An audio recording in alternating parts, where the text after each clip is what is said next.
Guys, nagluto pala ako ng cabbage at yung beans. Parang bagyo beans. Tapos itong karne, yung tomato pork chop na tira namin nung isang araw pa.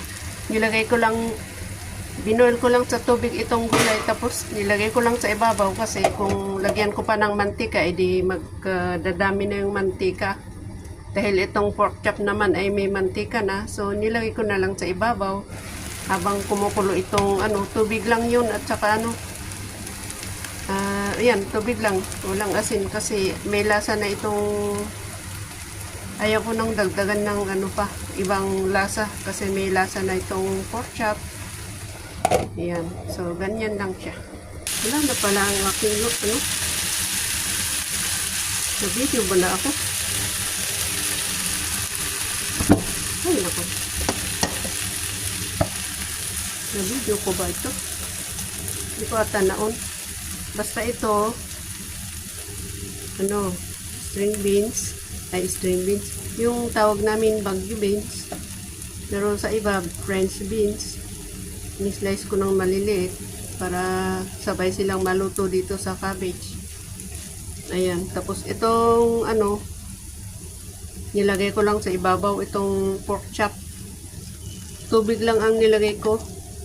Nagpakulo ako ng kunting tubig, tapos nilagay ko itong gulay, tapos nung kumulo nilagay ko sa ibabaw itong pork chop na may tomato. Tira namin noong isang, alam ba yan, noong isang araw pa. Naulit ba itong aking video? Diyan na yung, hindi ko alam kung naulit. Ayan. So, ayan, create natin. Pag may natira tayong mga ulam, i-create natin yung nababagay na pwedeng ihalo. Halimbawa, itong pork chop. Ito ang mga pwedeng maihalo, mga ganitong gulay. Pwede tayong mag-isip ng nababagay dito. So, ayan. Maganda. Masarap. Hindi na ako naglagay ng iba pa. Ayan. Ayan na po, nalagay ko na sa plato, kaya lang medyo sumobra. Dapat ito lang ang saktas ang dapat na kainin. Yung kasing laki daw ng ganyan.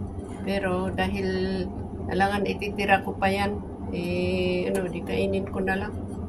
Bali, pabawiin ko sa ibang araw, hindi ako kakain ng karne. Ganun lang yun. Kain na po tayo. Ayan na ang ating pagkain.